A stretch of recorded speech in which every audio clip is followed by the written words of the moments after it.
Audio book वांग्मय 13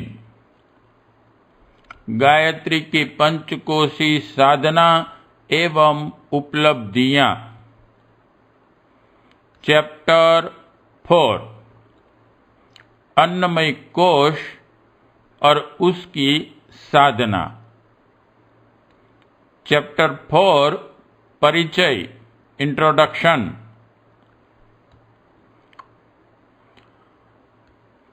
Gayatri के 5 मुखों में आत्मा के 5 कोशों में प्रथम अन्नमय कोश है।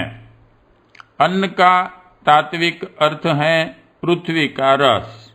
पृथ्वी से जल, अनाज, फल, तरकारी, घास आदि पैदा होते हैं।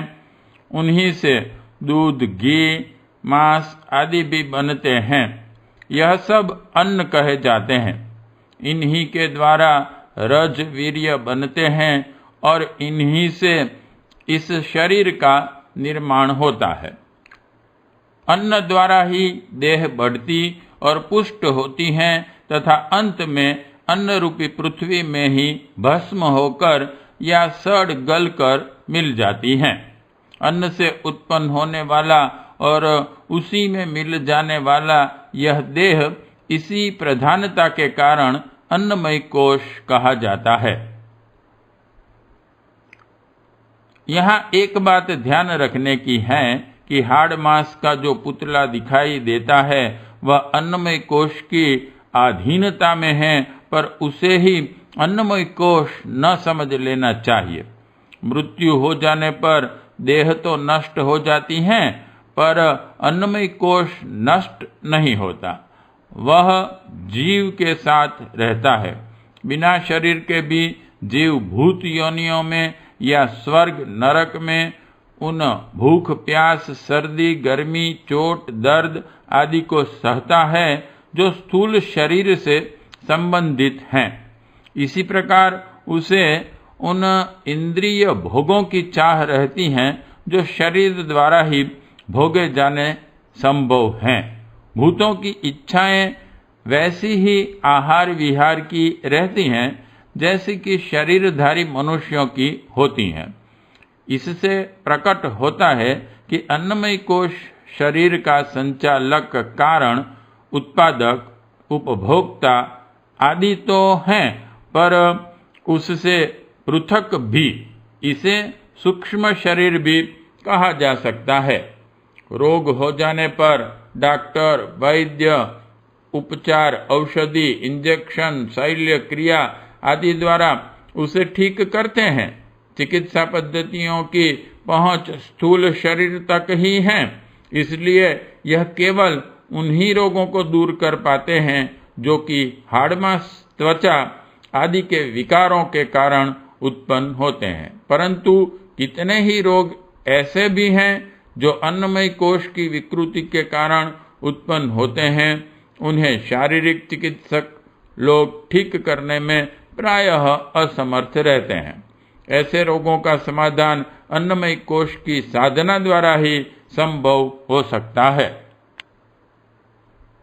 अन्नमय कोश की स्थिति के अनुसार शरीर का ढांचा और रंग रूप बनता है। उसी के अनुसार इंद्रियों की शक्तियां होती हैं।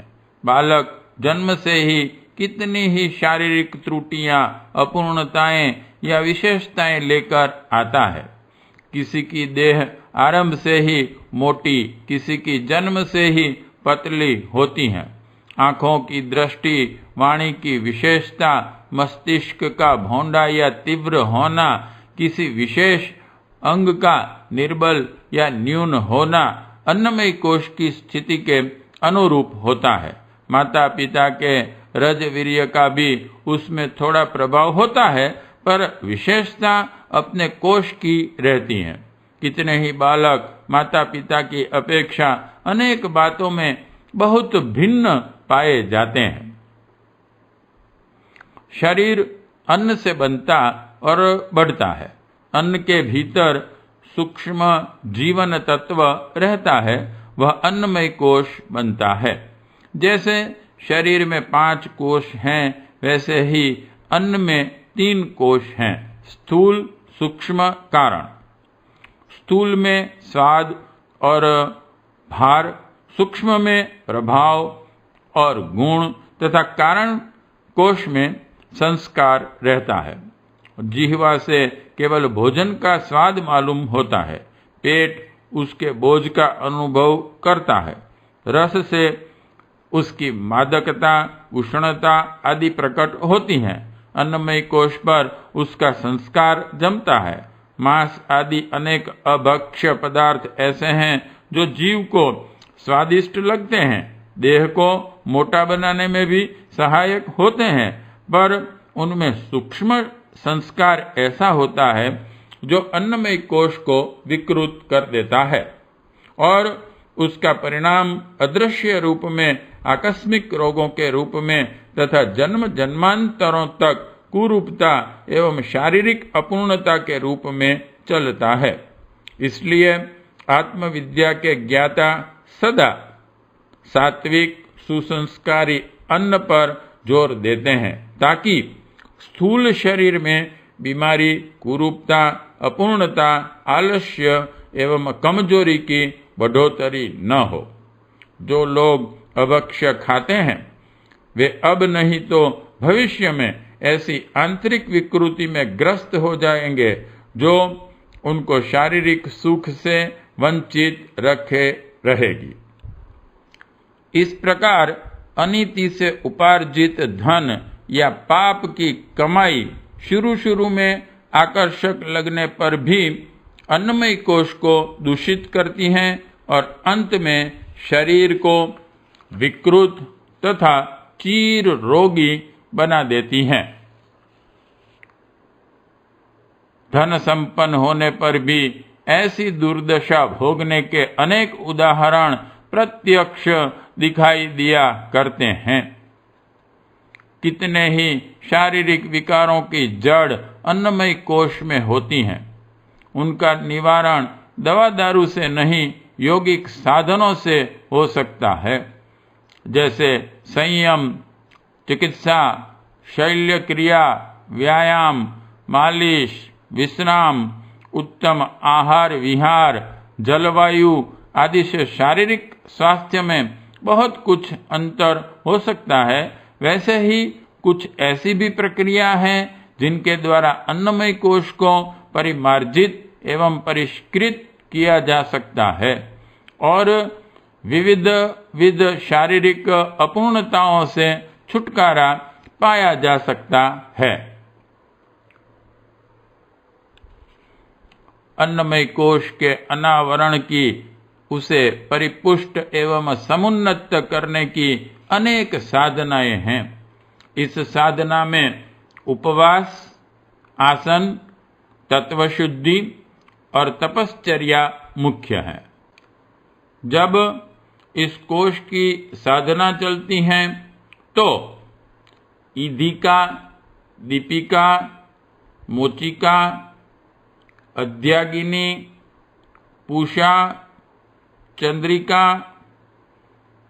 दुर्माची, आमाया, असीता आदि 96 उपत्यकाओं की शुद्धि होती है, जिससे नाना प्रकार के मल दूर होते हैं। शरीर की 6 अग्नियां उष्मा, बहुव्रच, ह्रादि, रोहिता, आपता और व्याप्ति जागृत होती है। उत्तरायण, दक्षिणायन की गोलार्ध स्थिति का, चंद्रमा की घटती बढ़ती कलाओं का, नक्षत्रों से भूमि पर आने वाले प्रभाव का, सूर्य की अंश किरणों का शरीर लाभ उठाने लगता है। 5 प्रकार के उपवास, पाचक, शोधक, शामक, आतक, पातक अपना अपना प्रभाव दिखाने लगते हैं। सर्वांगासन, सिद्धासन, हस्तपादासन, कुक्कुटासन, सर्पासन, मयूरासन, धनुरासन, पद्मासन आदि आसनों पर अधिकार हो जाता है। तत्व शुद्धि से शरीर में मिट्टी, पानी, वायु, अग्नि, आकाश की मात्रा व्यवस्थित हो जाती है।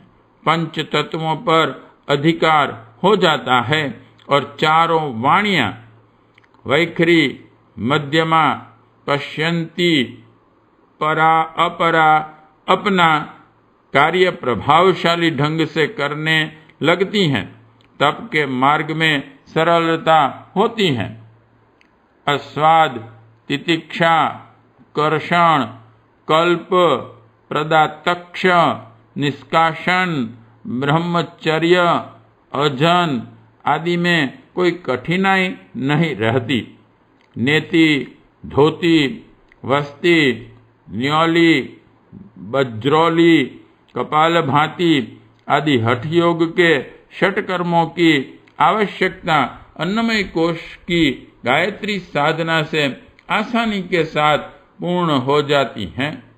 अन्नमय शरीर में जो आश्चर्यजनक शक्तियां और सिद्धियां भरी पड़ी हैं, उनका विकास एवं जागरण इस प्रथम कोश की साधना से होता है। अन्नमय कोश की साधना से मनुष्य निरोग, दीर्घजीवी, सुंदर, सुदृढ़, आकर्षक एवं प्रभावशाली बनता है। ऐसा शरीर धारण किए रहने वाला जीव जीवन के जिस क्षेत्र में प्रवेश करता है, अपने प्रभावपूर्ण व्यक्तित्व के कारण सफलता ही पाता चला जाता है। अन्नमय कोश को जागृत करने की अनेक पद्धतियां हैं। ऐसी पद्धतियों में 1. आहार शुद्धि, 2. उपवास, 3. आसन, 4. तत्व शुद्धि, 5. तपश्चर्या। यह 5 मुख्य हैं। इन पांचों पर इस प्रकरण में कुछ प्रकाश डालेंगे। चैप्टर 4 इंट्रोडक्शन समाप्त।